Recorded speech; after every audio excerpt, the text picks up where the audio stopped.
नमस्कार, I am Shivani Singh. So friends, कैसे हैं आप सभी? मस्त होंगे होता है यहाँ पे। और डियर फ्रेंड, जैसा आपको पता है कि हम कंटिन्यू प्रिपरेशन कर रहे हैं स्पेशल सीटेट फरवरी एग्जाम 2026 की। और स्क्रीन पर आप देख पा रहे हैं टुडे जो सेशन है वो है हमारा यहाँ पे सीडीपी के प्रीवियस ईयर क्वेश्चंस पेपर 1 और 2।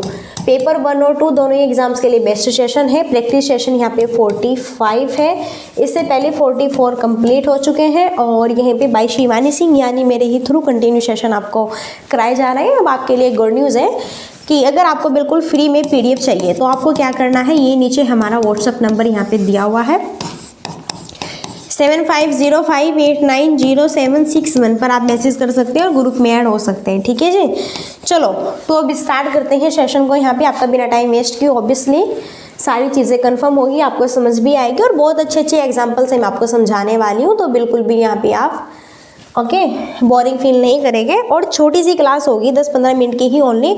और क्वेश्चन बेस्ट होगा, कंसेप्ट भी बेस्ट होगा। थोड़े से ही टाइम में बहुत ही कुछ सीखने वाले हैं यहाँ पे। क्लियर है ना? चलिए, ऐसा फील हो रहा है कि यहाँ पे कुछ ज़्यादा ही ब्राइटनेस हो रखी है, थोड़ा हम कम कर लेते हैं क्योंकि क्वेश्चंस आपको बेस्ट यहाँ पे दिखने चाहिए। ओके, चलिए स्क्रीन पर फर्स्ट क्वेश्चन है कि संवलीनता यानी कि ऑटिज्म से जूझते विद्यार्थियों की पहचान हेतु किन विशिष्ट गुण होने की संभावना रहती है? संप्रेक्षण में कठिनाई है, सभी के साथ अंतःक्रिया करने की इच्छा होती है, बुद्धि लब्धि का बहुत ही कम स्तर होता है या फिर उच्च स्तरीय सामाजिक कौशल होता है। देखो, संवलीनता ऑटिज्म, संवलीनता से जूझते विद्यार्थी, जो स्टूडेंट संवलीनता से जूझ रहे हैं, तो इस तरह के बच्चों को आप कैसे हैंडल करोगे? और संवलीनता का मतलब क्या होता है? देखो, संवलीनता का मतलब ये होता है कि जब बच्चे क्या करते हैं, सिर्फ और सिर्फ स्वयं अकेले रहना पसंद करते हैं, अकेले रहना पसंद करते हैं, किसी के साथ में घुलना मिलना बातचीत करना बैठना ये सब उन लोगों को पसंद नहीं होता। ओके, वो सिर्फ और सिर्फ एक ही चीज़ से, फिर एक जगह बैठे हुए हैं, एक ही चीज़ से खेल रहे हैं, एक जो है दिन से रात हो गई। ओके, इस तरह से तो वो सिर्फ और सिर्फ एक ही चीज़ पर फोकस करते हैं। तो यहाँ पर देखो कि सभी के साथ अंतःक्रिया करने की इच्छा होती, बिल्कुल नहीं होती इन लोगों को। या फिर ये भी नहीं कह सकते कि बुद्धि लब्धि इनके अंदर बहुत कम होती है, ऐसा कुछ नहीं है। या फिर इनका उच्च स्तरीय सामाजिक कौशल होता है, नो। बेस्ट होगा ऑप्शन ए, संप्रेक्षण में कठिनाई होती है। संप्रेक्षण का मतलब वही बातचीत करना। संप्रेक्षण की एक दूसरे व्यक्ति के सामने ये हेजिटेशन फील करते हैं, थोड़ा डरते हैं, डरावने टाइप्स के होते हैं, किसी के सामने खुलकर बातचीत नहीं कर पाते, आंखों से आंखें मिलाकर अपनी बातों को नहीं बता पाते। ठीक है ना, झिझकते हैं या फिर यहाँ पे जो है हेजिटेशन फील करते हैं, घबराते हैं और संप्रेक्षण करने में कठिनाई होती है ऑटिज्म के बच्चों को। क्लियर, समझ आ गया ना? आगे है नेक्स्ट ग्रेट क्वेश्चन है भैया जी। निम्नलिखित में से कौन सी सृजनात्मक विद्यार्थी की पहचान करने वाली विशेषता नहीं है? जिज्ञासा की प्रबल भावना, अभिसारी सोच, उच्च स्तरीय समस्या समाधान कौशल है, नवचारी अनूठे विचार है। तो देखो, सृजनात्मक विद्यार्थी की पहचान, अगर बात करें सृजनात्मक विद्यार्थी किसे कहते हैं, तो सृजनात्मक विद्यार्थी उन्हें कहा जाता है जिसकी जो यहाँ पे बुद्धि लब्धि होती है, जिसका आईक्यू लेवल होता है वो क्या होता है, 140 प्लस होता है, वो होते हैं सृजनात्मक, ठीक है ना, बुद्धि वाले बच्चे। क्लियर है? और भैया इनमें जिज्ञासा की प्रबल भावना होती है, हर एक चीज़ को बहुत ही अच्छे से सेंसिटिव रूप से बहुत ही बेस्ट तरीके से जो है सॉल्व करने की कोशिश करते हैं, चाहे वो कितनी भी डिफिकल्ट क्यों न हो। यहाँ पे उच्च स्तर समस्या समाधान कौशल होता है, हर एक समस्या को सुलझाने के लिए हमेशा तत्पर रहते हैं और नए नए विचार ये अपने मन में लाते रहते हैं, सोचते रहते हैं। ठीक है ना? तो कौन सा नहीं होगा, वो होगा अभिसारी सोच। देखो, अभिसारी सोच का मतलब होता है जो सिर्फ एक ही आंसर पर टीका है। जैसा मैंने कहा, भारत की राजधानी क्या है, आपने यहाँ पे बता दिया नई दिल्ली। ठीक है ना? तो इसका एक तो आंसर होगा। अब भारत की राजधानी आप कोलकाता, मुंबई, लखनऊ ये तो नहीं बता सकते ना, क्योंकि जो उसका फिक्स आंसर है वही होगा। ठीक है ना? और सृजनात्मक का मतलब क्या होता है, जो फिक्स नहीं होता, जिसके डिफरेंट आंसर्स हो सकते हैं। नेक्स्ट भैया जी, एनईपी 2020 से रिलेटेड क्वेश्चन है, द ग्रेड क्वेश्चन है। एनईपी 2020, एनईपी 2020 क्या कहती है भैया? पाठ्य पुस्तक की विषय वस्तु तक सीमित होनी चाहिए, तथ्यों के कंठस्थीकरण पर आधारित होनी चाहिए, विद्यार्थियों के बीच प्रतिस्पर्धा बढ़ाने की तरफ उन्मुख होनी चाहिए, समालोचनात्मक चिंतन के विकास पर केंद्रित होनी चाहिए। एनईपी 2020 क्या कहती है? क्या वही कहती है कि सिर्फ और सिर्फ पाठ्य पुस्तक और विषय वस्तु तक ही सीमित होना चाहिए, सिर्फ और सिर्फ आपको जो बुक्स दी हुई है बस आपको इन्हीं पर ही फोकस क्रिएट करना है, बाकी कुछ अलग नहीं सीखना है? नो। या फिर आपको तथ्यों को बस याद करना है? ठीक है। या आप विद्यार्थियों के बीच हमेशा तुलना करना सीखेंगे कि इस बच्चे के साथ तुलना करें, इस बच्चे के साथ तुलना करें, नो, बल्कि बेस्ट आंसर होगा ऑप्शन डी, समालोचनात्मक चिंतन के विकास पर केंद्रित होनी चाहिए। एनईपी 2020 ये सुझाव देती है कि आप जो भी पढ़ाना चाह रहे हैं, जो भी पढ़ाते हैं, वो जो है एक उसके अंतर्गत एक जो है क्रिएटिविटी थिंकिंग होनी चाहिए, जिससे बच्चे उसे अलग अलग माध्यम से सॉल्व कर सके और उसका एंजॉय ले सके। ठीक है जी। नेक्स्ट है भैया, एक कक्षा में विद्यार्थियों के चयनित अधिगम शैलियों में व्यक्तिगत अंतरों को अध्यापिका द्वारा किस प्रकार संबोधित किया जाना चाहिए।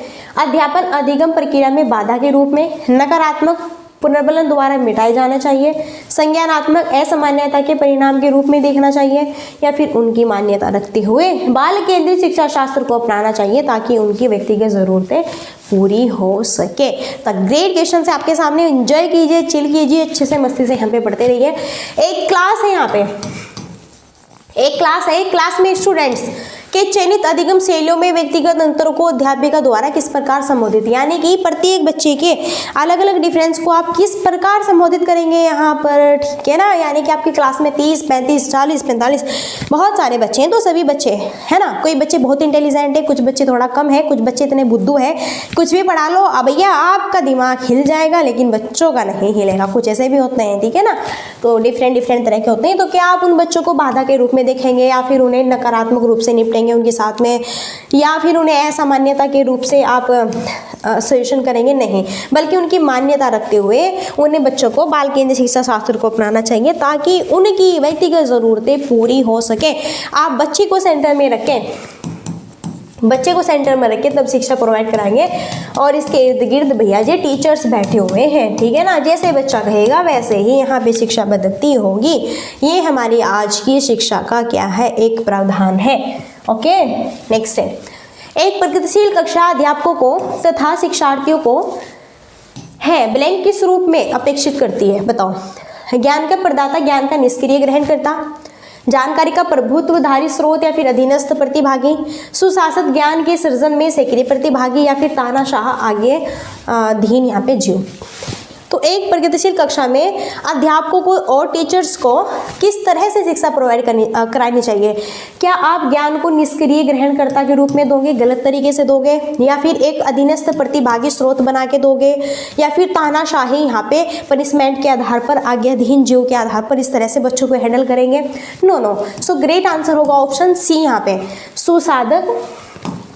सुसाधक ज्ञान के सृजन में बच्चों की सक्रिय भागीदारी, बच्चे जो कि पार्टिसिपेट करें। आपको क्लास का माहौल इस तरह से यहाँ पे बनाना है जिससे बच्चे स्वयं पार्टिसिपेट करने के लिए इच्छुक हो, पढ़ने के लिए इच्छुक हो, रुचि ले, तत्पर रहे, काफ़ी इंटरेस्ट आए उन्हें, एक्टिविटीज़ करे, अच्छी बेस्ट आपसे क्वेश्चन पुटअप करे, संप्रेक्षण करे, आपके साथ साथ में विचार विमर्श करे, अंतः क्रिया करे, सारी यही चीज़ें यहाँ पे। ओके, नेक्स्ट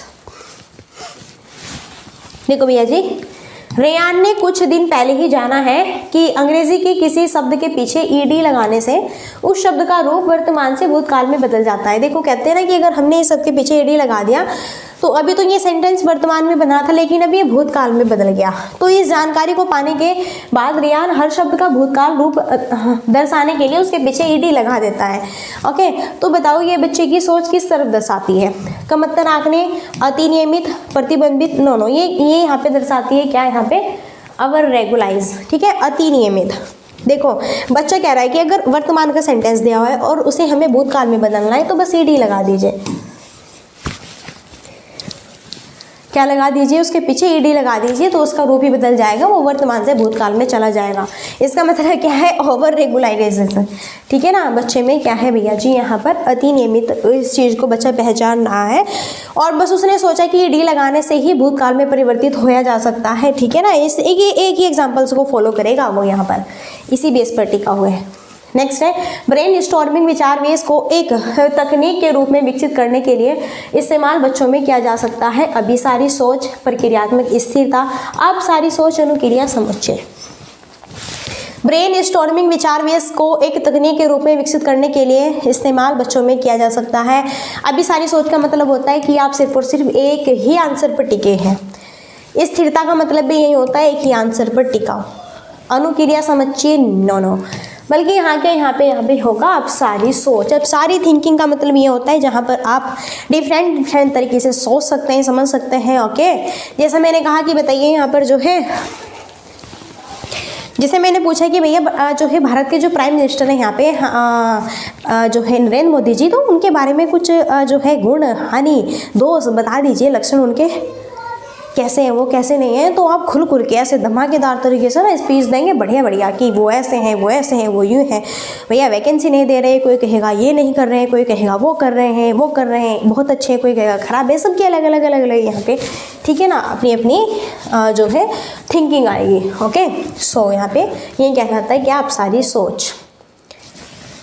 नेक्स्ट है, रचनावादी कक्षा में एक शिक्षक की सबसे महत्वपूर्ण भूमिका क्या है? सभी बच्चों को मानक निर्देश देना, सुनिश्चित करना कि प्रत्येक बच्चा अपनी क्षमता को सर्वोत्तम रूप से प्रकट करे, या फिर सभी बच्चों से समान गति से आगे बढ़ने की अपेक्षा करना, या फिर बच्चों की विविध आवश्यकताओं के प्रति उदासीन रहना।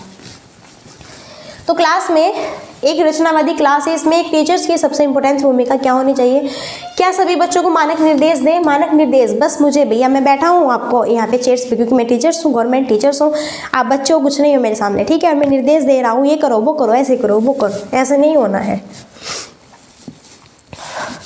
क्या आप सभी बच्चों से समान गति से आगे बढ़ने की अपेक्षा करेंगे? नो, ऐसा नहीं है कि सभी क्लास में अगर 30, 35, 40, 45 जितने बच्चे हैं सभी बच्चों को आप समान रूप से यहाँ पे प्रोवाइड करेंगे, उदासीन रहेंगे? नो।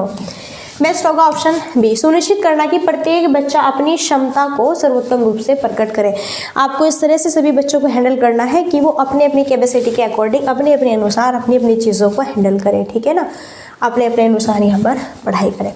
नेक्स्ट है, निम्नलिखित में से कौन सा समस्या समाधान की पद्धति का पहला चरण है? देखो, समस्या समाधान पद्धति के 5 चरण होते हैं। पहला चरण, देखो आपके सामने कोई भी समस्या है तो उसका सबसे पहले निवारण क्या होगा, उसकी यहाँ पे पहचान करना, यही तो होगा।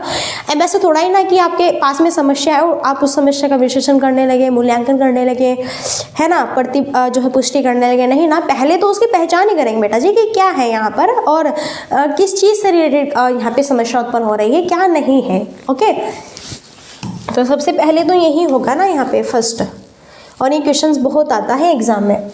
नेक्स्ट है, प्राथमिक विद्यालय में छात्रों को प्रेरित करने के लिए शिक्षक को क्या जो है रणनीति अपनानी चाहिए? व्यक्तिगत छात्रों के बीच अंकों के लिए प्रतिस्पर्धा को प्रोत्साहित करना, प्रत्येक गतिविधि के लिए प्रेरक कारकों के रूप में प्रोत्साहन, पुरस्कार और दंड का उपयोग करना, पूरी कक्षा के लिए मानक लक्ष्य निर्धारित करें और उन लक्ष्यों की उपलब्धि का आकलन करने के लिए कठोर मानदंड रखें। कठोर, या फिर बच्चों को उनकी रुचि के अनुसार लक्ष्य निर्धारित करने में हेल्प करें और उसी दिशा में काम करने में उनका समर्थन भी करें। तो प्राथमिक विद्यालय में 1 to 5 से स्टूडेंट्स हैं, उन्हें आप मोटिवेट करने के लिए आप क्या रणनीति अपनाएंगे? क्या आप बच्चों के बीच अंकों की प्रतिस्पर्धा करेंगे, तुलना करेंगे? नो। क्या आप बच्चों को पुरस्कार, दंड के माध्यम से पढ़ाने की कोशिश करेंगे? नो। क्या आप पूरी कक्षा में मानक लक्ष्य निर्धारित करेंगे और कठोर दंड देंगे? नो। बल्कि आप बच्चों की रुचि के अनुसार उनके लक्ष्य को निर्धारित करने में उन बच्चों की हेल्प करेंगे और उन्हें उसी दिशा में आगे बढ़ने के लिए समर्थन भी करेंगे जिस दिशा में वो जाना चाहते हैं, जैसे वो पढ़ना चाहते हैं, जैसे वो सीखना चाहते हैं, जैसे वो समझना चाहते हैं, तो आप उन्हें ऐसे ही हैंडल करोगे, ठीक है ना। नेक्स्ट है कथन और कारण वाला क्वेश्चन, ग्रेड बहुत ही बेस्ट क्वेश्चन है। संज्ञानात्मक विकास के साथ विद्यार्थियों को विद्यार्थियों की भावात्मक खुशहाली सुनिश्चित करनी चाहिए। नेक्स्ट है, किसी समस्या प्रश्न को हल करते समय विचारों का मुखीकरण समस्या समाधान कौशल में बाधा डालता है। कौन सा सही है? एक कह रहा है कि बच्चों की इमोशंस खुशहाली सुनिश्चित करनी चाहिए, उनकी इमोशंस को जानना चाहिए कि बच्चे क्या फील कर रहा है क्या नहीं। अगर आप पढ़ा रहे हैं, कुछ बच्चे गुमसुदा से बैठे हुए हैं, ऐसे ही मन ही नहीं लग रहा उनका, तो उनसे पूछो भैया आप क्यों बैठे हो ऐसे, आप कैसे अच्छे पढ़ सकते हो, कैसे अच्छी पढ़ाई कर सकते हो, हमें बताइए, ठीक है ना। और दूसरा पॉइंट ये कह रहा है कि अगर आप बच्चे को समस्या समाधान करता बनाते हैं, बच्चा अगर समस्या को सॉल्व करता है तो यह बच्चे की जो है विचारों में, प्रश्नों में बाधा उत्पन्न करेगा। नो। तो यहाँ पर होगा ए और आर दोनों सही है, लेकिन आर ए की सही व्याख्या नहीं करता, ठीक है ना। चलिए नेक्स्ट है, निम्नलिखित में से कौन सा अधिगम की प्रक्रिया में सकारात्मक रूप से योगदान नहीं देता है? जो नहीं देता है वो बताना है। कुपोषण है, समकक्षों के साथ सहयोग है, अब सारे चिंतन है, या फिर क्या है, चर्चाएं हैं। निम्नलिखित में से कौन सा अधिगम की प्रक्रिया में सकारात्मक रूप से योगदान नहीं देता है? सकारात्मक रूप से, अब देखो आप अधिगम लर्निंग कुछ भी सीखना चाहेंगे, कुछ भी करेंगे तो भैया जी सबके साथ सहयोग से सीखेंगे, सारे चिंतन से चर्चाएं करेंगे। लेकिन कुपोषण का मतलब क्या होता है? अगर आप अधिगम सीखना चाहते हैं और आप कुपोषित है, आपका स्वास्थ्य ही अच्छा नहीं है, तो आप कुछ नहीं सीख सकते, कुछ भी नहीं सीख सकते। जब तक आप परफेक्ट रूप से आपका व्यक्तित्व यहाँ पे बेहतर नहीं होगा, अच्छा नहीं होगा, एकदम स्वस्थ नहीं होगा, तब तक भैया जी आप कुछ भी चीज़ नहीं सीख सकते हैं। ठीक है ना? सो चलिए फ्रेंड्स, आई होप आपको क्लास अच्छी लगी होगी। बेस्ट यहाँ पे अगर कोई भी डाउट्स है, कोई प्रॉब्लम्स है, सो एनीवन आप प्लीज़ मुझे नीचे कमेंट बॉक्स में बता सकते हैं। सो मैं समस्या को सॉल्व करने की काफ़ी कोशिश करूँगी। ओके जी, तो यहीं पर अब हम अपनी वाणी को देते हैं विराम, और बताइए क्लास आपको कैसी लगी। आई होप अच्छी लगी होगी। ओके, सो चलिए फिर अब यहीं पर हम मिलते हैं नेक्स्ट सेशन में, और तब तक के लिए भैया जी so thanks for watching, keep study and bye bye, take care. जय हिंद, जय भारत, नमस्कार।